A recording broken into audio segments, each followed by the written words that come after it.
I got nothing, man. You got anything? I don't have anything. Yeah. Hey, well, welcome to the EduTechGuys. You're listening to the EduTechGuys. EduTechGuys.com.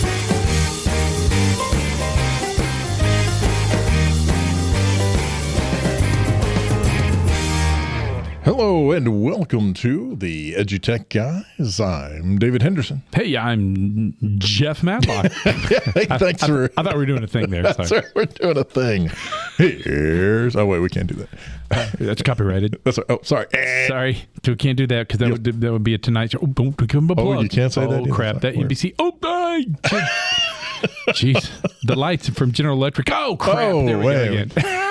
Everything is a trademark. Speaking of, thank you so much for tuning in, turning on, downloading, grabbing the episode from the trademark EduTech Guys. Yeah, trademark. You can find EduTech Guys, registered trademark, LLC. You can find us on the web. Just go to EduTechGuys, EduTechGuys, or put an @ sign in front of it. That's where we are on social media. Put an @ sign in front of it.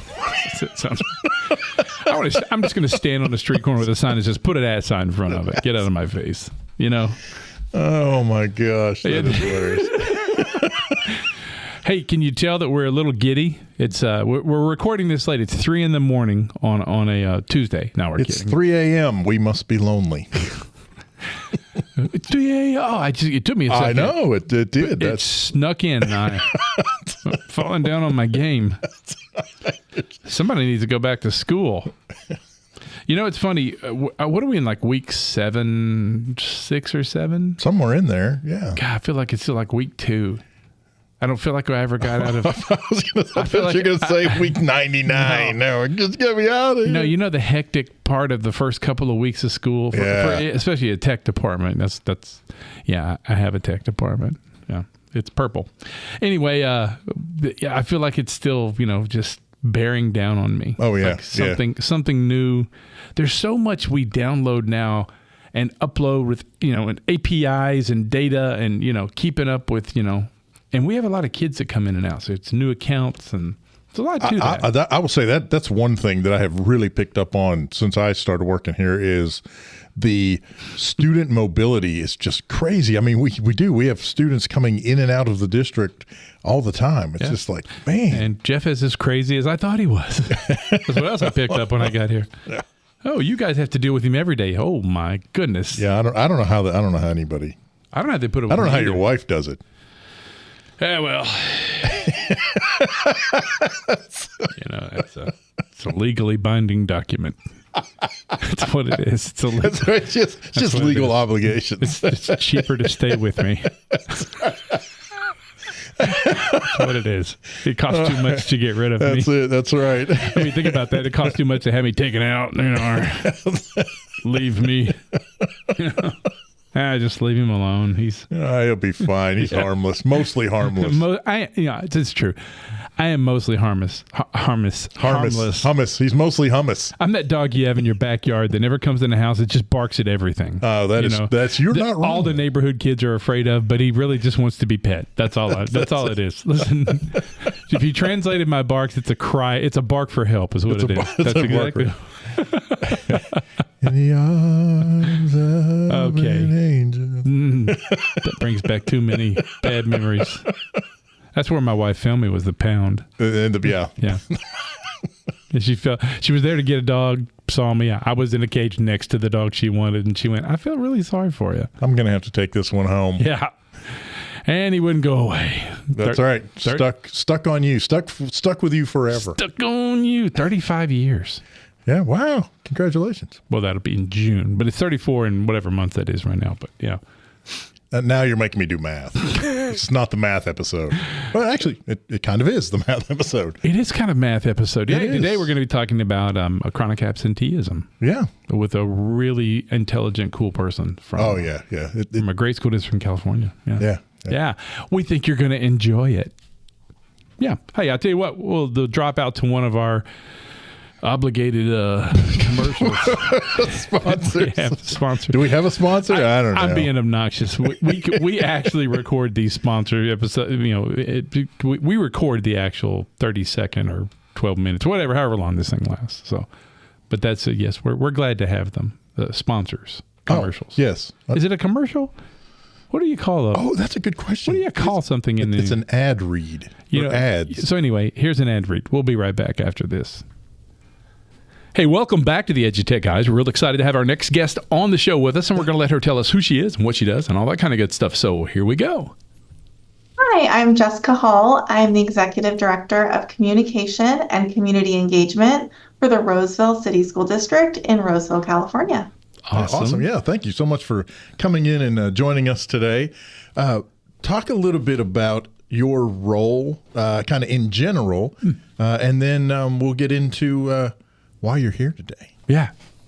Sure. So in general, I'm responsible for the internal and external communications for the entire school district and developing community partnerships with local businesses, local community groups, local other government agencies within the community of Roseville.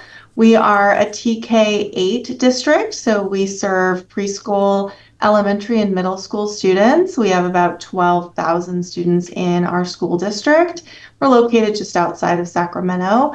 And my job is really to make sure everybody knows what we're doing, why we're doing it, make sure parents know who they can reach out to if they have any questions, make sure our staff members know what we're doing and why we're doing it, and that they have a resource as well. So I run social media accounts, our website, our school to home, home to school communication system, and a big focus is making sure that parents know all the resources that we have to support students in academics and social and emotional learning and other resources and attendance. Yeah. Okay, so when do you sleep? No. Never, ever. Yeah. Sorry. At your house, the phone's always going ding, ding, ding, ding, ding, ding, ding. Yes, it is definitely a 24-hour job, but to be able to connect communities to schools, it's a very rewarding career. So I would say it's worth every sleepless night. That's awesome. So I love what we're going to talk about. So I'll let you bring us into that. What we're going to talk about here today. There's lots to talk about in education, but you guys have something that you've got a hold of, you've got a handle on, and now you're handling really well, especially with some external help from the outside. So let's talk about that. Yeah. So when the pandemic happened, we had a lot of talk about learning loss initially, right? We knew that students would be missing out on that day-to-day interaction and be struggling with some of the things that we knew that they would struggle with. One piece that I don't think we anticipated, because everyone was excited to get back to school. Everyone said we need our students in school. Staff members knew it, parents knew it, community members knew it, students knew it. They wanted to get back to school. So we thought attendance is going to be through the roof. Everyone's going to come every day because they miss us so much and they really want to be here. That is actually the opposite of what happened across the nation. Most school districts saw lower daily attendance and higher chronic absenteeism rates. So here in Roseville, our average prior to the pandemic was around 6% chronic absenteeism. And after the pandemic, we were at 26%. Wow. That is a huge chunk of students. We had a lot of students gone. Yeah, that's a little over a quarter of your population. Yeah. Yes. And chronic absenteeism means that you're missing 10% or more of the school year. So it is a really large amount of school that you are missing. But as we've worked to explain to parents, it's small amounts of time over the school year that can add up to those days. So we noticed with the change that for a lot of our families, just the attitude towards school has been different. They think that students can learn in and out of the classroom. They think they can be learning when they're on vacation. They're not really sure if they can attend when they're sick. And there's so many rules, and those rules were changing. I think especially when we first came back to school, could you come when you had a cough? Could you not come when you had a cough? Could you come in if you had a positive COVID test or a negative COVID test? When did you need a negative? How long did you have to do this? So we realized this is all very confusing for families and they just don't know what to do.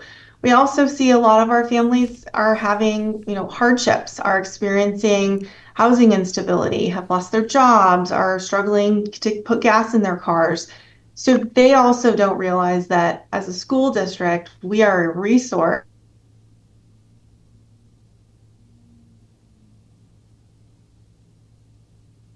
Oh, I think we lost you. to support the entire to ensure that one, to get them to school and keep them in school each day. Mm-hmm. Oh, did I lose you? We had just a glitch there. It's okay. Oh, I think. So sorry. That's all right. I'm going to ask a question. We can edit this. So I'm going to ask a question real quick, and we'll pick it up right here. So tell us about the Roseville School District demographics, because all school districts are different. We're in a rural school district here, but so our challenges sometimes are a little different than larger school districts. So can you talk a little bit about the demographics and what you guys had to overcome there when it came to housing instability and transportation and things like that? Yeah, absolutely. So our demographics are really varied across our community because we are unique, especially in California, in that we are still a growing district. And most school districts in California are experiencing declining enrollment. So we are growing on the east side of our community where they are building houses faster than we can keep up to build schools. But on the east side or on the west side, that's where they're building. On the east side and central is experiencing declining enrollment, like many of our other communities. So as a suburban district, we are trying to find balance between welcoming in new community members who may be coming from, affluent areas of the Bay Area, as well as supporting longtime Roseville residents who are growing. Their students have grown up and out of the system. They're reselling their home, and the person that can buy that home is not it's not a starter home. It's not a home for a small, a young family that can join our school district. So trying to find that balance has been a struggle and is one of the things that we focused on to improve our attendance and lower our chronic absenteeism rates, is to figure out that even though we have 21 different school sites, that means we have 21 different communities that we're supporting with unique challenges. Wow. Yeah. So let's talk about this. So we ran into the same thing even here. My school district has 2,400 kids in it. So, we're a tiny little school district, but it took us a minute after we came back for us to go, oh, wait, they're not all coming back. Okay, why? Who are they? Where do we get the data? How do we compile this data? How do we find out what's going on? How do we address it? How did you guys handle that? Yeah, so that was the biggest challenge, is that we didn't have the data, right? We knew that they weren't coming to school, but we didn't know specifically who and why. And so we partnered with, at the time it was called Attend, and now the company has really expanded to make sure that they have the ability to pull lots of different resources. But with school status, we are using their attendance piece. And so with school status and using the Attend system, we look at data all sorts of ways. We look at district-wide. We look at school by school. We look at grade level by grade level, which is a really interesting one. We look at the days of the week. So which days of the week do students miss more than other days? We look at demographics, so subgroups. We look at our special education students, our students that are socioeconomically disadvantaged. We look at our English learners. We look at everyone to determine where are students struggling, where are families struggling to get to school. We're noticing them through the school status system immediately. So making sure that we're communicating with families as soon as we see that there's an issue, and then asking to, have conferences with them so that we can determine what barriers exist and where the school district can provide support to remove those barriers. So for example, a family receives a few notices that say, hey, you're missing too many days. We need to meet with you. We pull that family in and let them know, one, here are all of the words that we're using in these things. There's lots of words like truancy sounds like a scary word, right? What does that mean? And am I going to be in trouble? Is my kid going to get in trouble? What's happening? So really just laying the foundation that we want your child in school because it is so important for them to be there every day. And here are the words that we're going to use, but most importantly, how do we get them to come to school more often? Here's why it's important. And then why is it that they're missing school? And it might be, I cannot put gas in my car to get them there every day, and we live too far to walk. So we have some gas cards we can give you to get you through this tough time to make sure you can get your student to school. Here's a public transportation, handout that can help you because there's a bus stop right near your home and it'll take you right near the school. We have busing also. If you live far enough, we can get you a very discounted or a free bus pass to make sure that we can get you to school each day. But the barriers are different. Sometimes it's, well, I have a 7th grader now, and so if the 2nd grader is sick, that 7th grader needs to stay home to watch the 2nd grader because I need to go to work, right? Yep. Or we're living out of our car, and we used to be parked over in this neighborhood, so it was easy to get to the school. But now we're across town, and so it would be actually easier if we went to a different school. We can do that. We can transfer you over to that school so that you can get there. Just making sure that they're aware of all of their resources.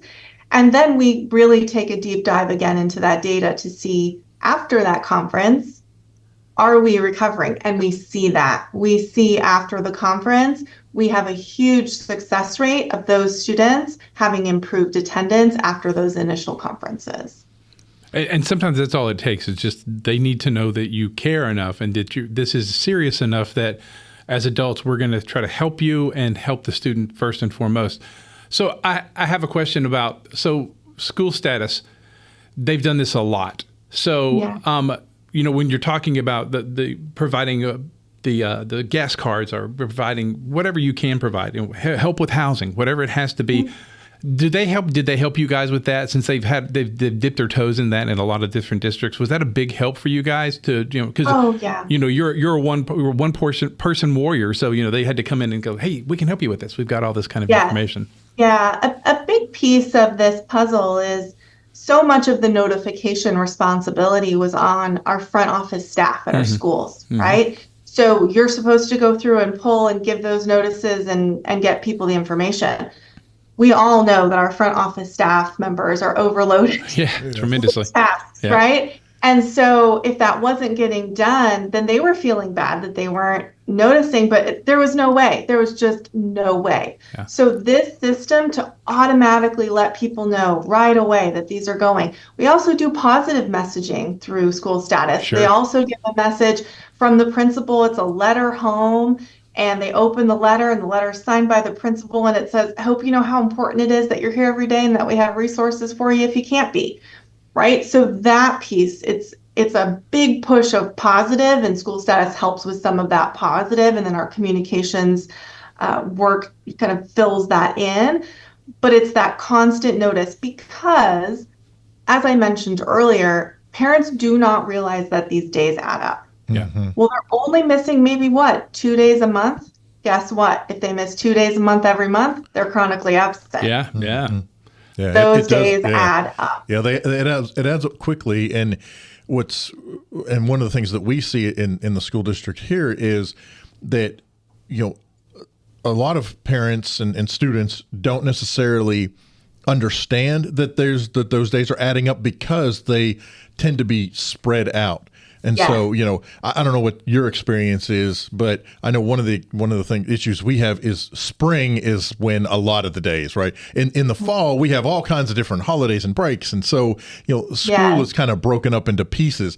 And then the spring comes and you have, spring break and, and that's about it. So, there's a lot more, but because they're spread out, they don't see the sum total of that. So talk about how you address that when you're talking with families.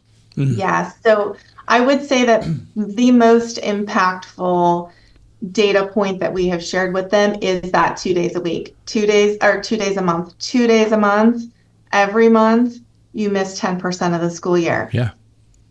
2 days a month, every month, from kindergarten through 8th grade, missed an entire school year. Oh, yeah. Yeah, that's exactly right. Okay? Wow.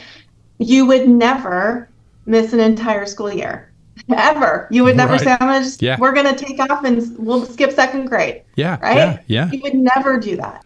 But when it's a Friday here and a Thursday, Friday vacation here, and then a longer weekend where we come back on Tuesday, we miss Monday, those all add up. I think another piece that has helped is to let parents know that when you miss one day, it takes 2 to 3 days to catch up. Sure.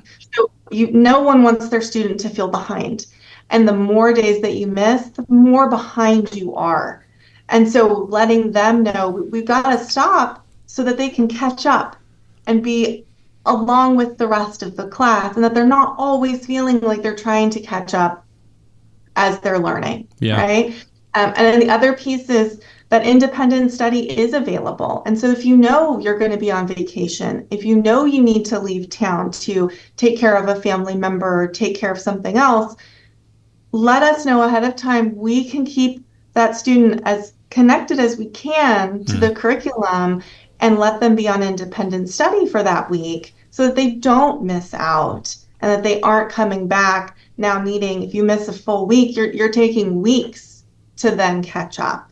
So making sure that they understand that, but that one piece, that one fact of the 2 days a month, and then you would never miss that full school year. And so, I really didn't realize that that one day here and that one day there, that they really do add up. Yeah, absolutely. So I know we've talked about several of the different ways that you've reached out to families, but what are some other? I'm trying to think of what are some of the other methods and means of communication that your district has done to reach the population at large regarding this issue? Yeah, so we launched last school year, we launched the Everyday Matters attendance campaign. And that consists of a web page on our website that lists the importance of attendance, what resources we have, lots of other pieces. One of the pieces that's shared on there is a roadmap and a glossary. So it's a roadmap of the notices that you may receive if your student attends. So I don't want to get that truancy notice number 3 because now I'm going to jump into this notice.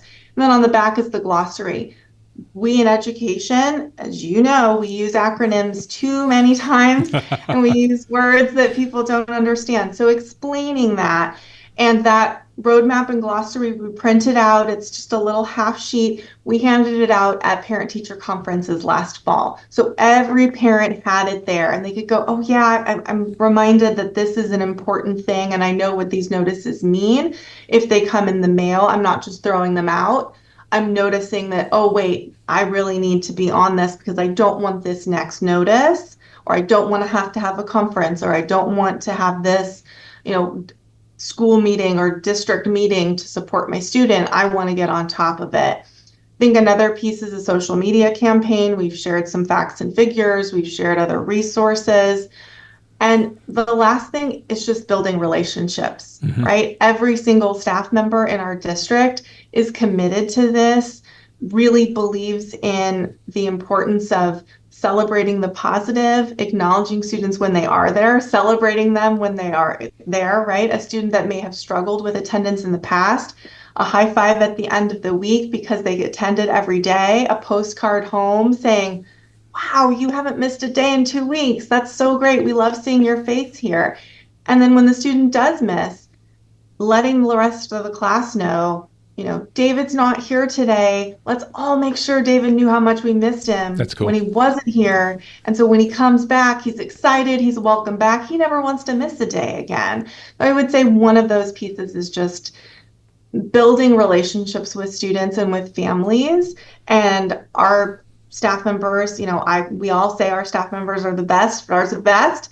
And they really do love and care about every single one of those students. And so try to ensure that they are that first point of connection and you're excited to go see that person each and every day, and they're excited to see our students every day. So I think that's a huge piece of this puzzle, is making sure that your staff members know that those relationships matter, and for some of our students, they are the reason that they're coming each and every day. So let's unpack that a little bit. So the relationship building, it's hard for administration to do that with so much at the top level. So, you actually answered my first question, because your staff are your frontline folks and they're handling it in the classroom with the parents.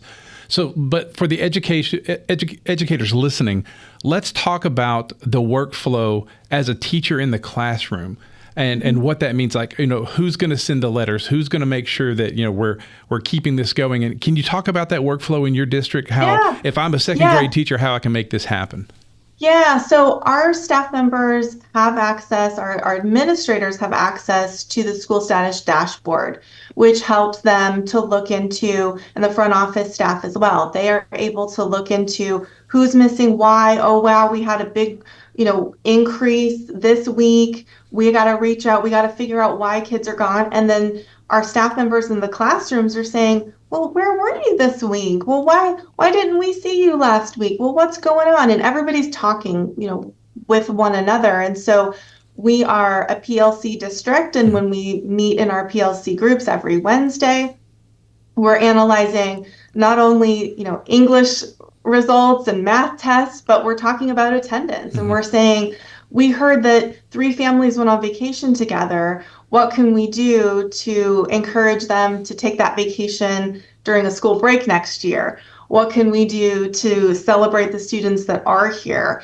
One of our school sites this week is running a promotion where a student that attends Monday through Friday, on Friday afternoon, they get to have cookies with the principal. I'm there. And she's right. And so she's hoping that it's her entire school, and they're in the multi-purpose room and they're all having cookies. Oh man.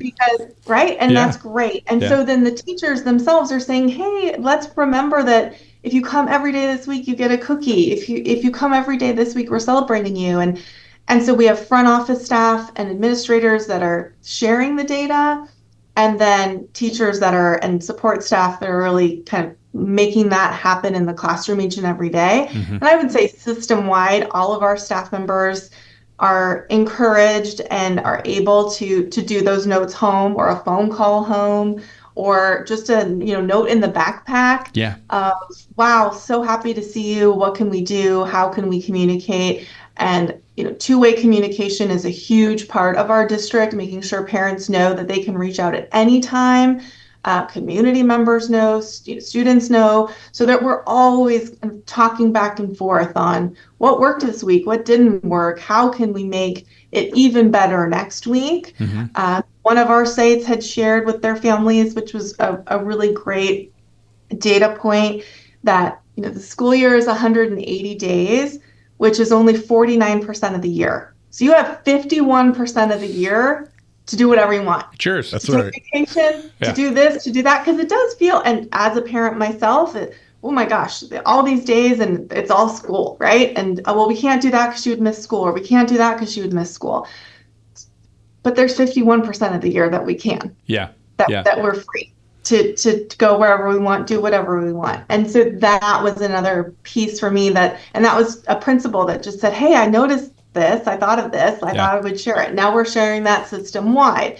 So we welcome just new facts, new data, and some of our families, especially with the vacations, well, I hadn't realized that the school calendar was available prior. And so I booked trying to make sure that you communicate when your school calendar is approved, if you could do multiple years, or if you could at least do 6 months ahead of the year, to share that out and share it far and wide in as many platforms as possible, so that people do know that they can plan ahead, and that you give them the tools, because you can't just say, well, it's up there on the website and we assume that they know it's there. Right.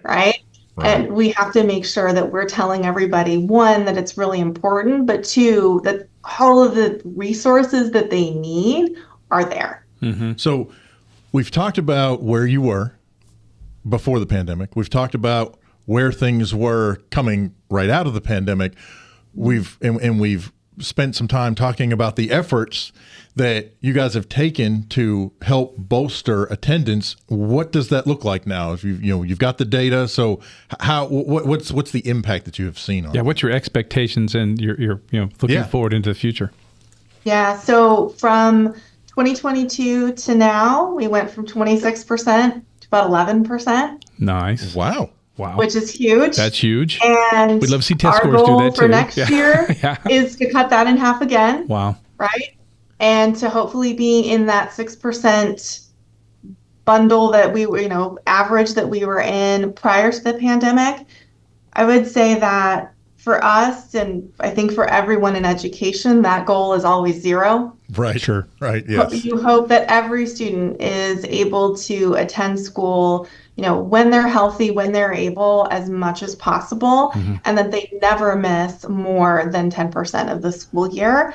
But we're continuing to focus on the individual. Right now, this year is focused on grade levels. So our TKK students and our 7-8, which are our highest rates of chronic absenteeism, we are really looking to find supports for our 7th and 8th grade students because they are missing because they are able to stay home alone now and just kind of said, I'm going to stay home today. Maybe I'm not feeling great. Maybe I'm struggling with some mental health issues. And I don't know that there are resources. And so making sure that they know, 1, they shouldn't just be staying home. 2, if they're staying home because they're struggling, we're here to help. We have resources in-house and within our community. And 2, if they are there to take care of a younger sibling, also making sure that families know that there are additional resources that are out there. And then for our TK and K, because kindergarten and transitional kindergarten are not compulsory in California, we have families thinking, well, because it's not required by the state, it's also not required for them to attend every day. Yeah. That's actually completely the opposite. Students are learning the building blocks, the foundation of their education, and it's essential that those students are here each day. So trying to communicate to those families what they're learning, when and why, and how much it impacts the success that they'll have in the rest of their education. Yeah, that's absolutely. So before we get out of here, I want to ask one last question ask you to share one last thing about you, the importance of a school district for having a director of communication and community engagement. How important, because a lot of schools don't, and we know how important that is. Communication is what drives our industry. It really does. It's the communication between us and the students and the administration and the community. Can you talk to that a little bit before, so our listeners can get a little better understanding of why they need someone like Jessica? Absolutely. Thank you for the question and for the sentiment. I completely agree. I've done this work for almost 20 years in public education, and I've worked throughout the state of California, supporting districts, county offices, small school districts, large school districts, and every single one, you come in and you say, okay, we're going to talk about communication, and people think maybe that's just social media, or maybe it's videos and photos, right? Right. And they don't understand that it really is the center and the glue that brings all of these other topics together, and that each piece of the education puzzle has a communication component. So the decisions that you're making at the district office, at the school site level, and the classroom level, those need to be communicated not only within the system, but throughout the community, so that people understand what you're doing, why you're doing it, when you're doing it, how you're doing it, right? All of those pieces. And I think when you have a communications professional in your district, you have someone that is always thinking about, how are we communicating this? How are we communicating this? It's an agenda item for every single topic on every single meeting, right? If a decision's made, how are we communicating it? If a decision's not made, are we communicating that? How can we make sure that people know why we're doing what we're doing? And then how do parents know how to reach out, right? Education systems, while we also use too many acronyms, it's also a government agency that can be intimidating to many. They don't know what the titles mean. They don't know what people's jobs are. That's my job. My job is to say, reach out to me and I will answer your question. I'll connect you to the person that you need to be connected to, or I'll connect you to the board policy that you need to have reference, or I'll connect you to the curriculum, that you need to review. Whatever it is, I am the person that can make the connections and sort of destigmatize some of this so that it doesn't seem bureaucratic, it doesn't seem scary, it doesn't seem inaccessible, because it's for you, it's for your child and their education. You should have 100% access to everything that you need. I mean, as a staff member, you should have that same access as well. If you have a question about why something's happening, you should be able to reach out to me and I should be able to let you know, oh yes, here's where that information is. I run our staff blog so that we're constantly sharing the things that are going on within the district and sharing those to staff members. And then celebrating. We all know that public education is not always the thing that is celebrated in our society, especially right now. So the lucky part of my job is that I can celebrate big things that happen, great school-wide recognitions and things, but also just the work of each and individual staff member and student. When beautiful things happen in the classroom, and they do every single day, I'm able to come in, take some photos, talk to them, share that story within the community, and celebrate every single one of us who is dedicated to making our students successful citizens and happy people. Awesome. Okay, so for our listeners, if they want to reach out to you or find out more information or about school status, can you share that information with us? Absolutely. So you can find me at the Roseville City School District on our website. You can find me in the communications section. My email address is jhull, Hull, at rcsdk8.org. And you can find my phone number on there as well. Reach out to me, email, phone number, anything. I'm always happy to connect people to the work that we're doing on attendance and connect them to school status, because it is really the piece of data, the place where the data has come together so that all of us can have really thoughtful conversations about this. And I believe it's schoolstatus.com. Yes, schoolstatus.com. That's awesome. So learn more about them. Thank you for what you do. Thank you for your time. And thank you for becoming our new resource that we're going to send a lot of people your way. That's right. Of course. I am happy to. If we can get more kids in school and remove barriers for families, I am happy to share any of those resources, any of the infographics, any of it. Take our logo off, put yours on, and roll with it, because if it gets kids in school, it's great work. Thank you again. Jessica Hull, Executive Director of Communication and Community Engagement for Roseville City School District. Thank you for coming on the show. Thank you so much. Hey, we want to thank Jessica Hull, the Executive Director of Communication and Community Engagement for Roseville City School District, for coming on the show and talking about the thing we all deal with in education is absenteeism. Yeah, absolutely. And not just that, just really community engagement. Her job just isn't getting kids to school. It's making sure they have everything that they need and their parents need to have a successful education. Yeah, and letting the public know what's going on in the school district. Yeah. I like how I said successful education. I didn't finish it like educational experience. No, it's just successful education. Does that work? It works. Okay. I have to check myself. Unlike some people around here. Yeah. You're looking right across the table at one of them right here. That's not what I meant, but okay.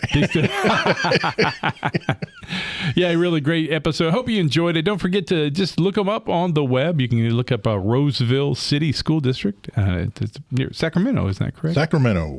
Yeah, near Sacramento or in Sacramento. I don't know. But it was nice to have her on the show. It was. She's listening to this now going, what did I waste my 45 minutes with these? She's like, this is not how the show went at all. What's going on? Those guys must have had a head injury between the time we hung up and... She's not wrong. That is true. As you notice, David and I have gotten a little more chatty lately. Chatty. It's, you get older, you get wiser, you get chattier. Is that how that works? Yeah. Okay. They put you in a home and you get chattier even then. So. Hey, we hope you are enjoying the chat. So let us know. Yeah. Hey, the best thing you could do for us is follow us on the social media. So we're trying to get 12 followers. So if you could help us out, we would appreciate it. So check us out on the web at, it's fine. We're back to that again. We're back at again. at Star Wars. We're back at the ad again. Hey, at EduTechGuys, anywhere on the web, just look us up. We're on all the social medias. I think we're on all the social medias. Am I leaving anybody out? We don't really do. What's that one that did the few seconds and then it disappeared? I think it still exists. Oh, Snapchat? Snapchat. Yeah, we don't have a Snapchat. Don't know why I brought it up, but Don't look us up on Snapchat. Sorry, I'm going to say Snapchat 4 more times. Don't look us up on Snapchat because we don't have a Snapchat. Yeah, speaking of trademarks and companies and all that, Everybody's getting free promo today on the EduTechGuys. That's right. Yeah. I'm going to go home later and have some checks, and then I'm going to have some Twix, and then I'm going to have... I'm going to drink out of your Yeti. My Yeti, and have some Cheez-Its with a Coca-Cola. Hey, listen, it's been a great show. It was going off the rails. We always go off the rails. If you've never met us, catch us at a conference. We'll be somewhere soon. You need to walk up to us, get our attention. You have to smack me to get my attention. So just smack me, and I'll go, hey, what? Hey, what you doing? Anyway, hey, Jeff Madlock. David Henderson. We'll catch you next time. You've been listening to the EduTech Guys. EduTechGuys.com.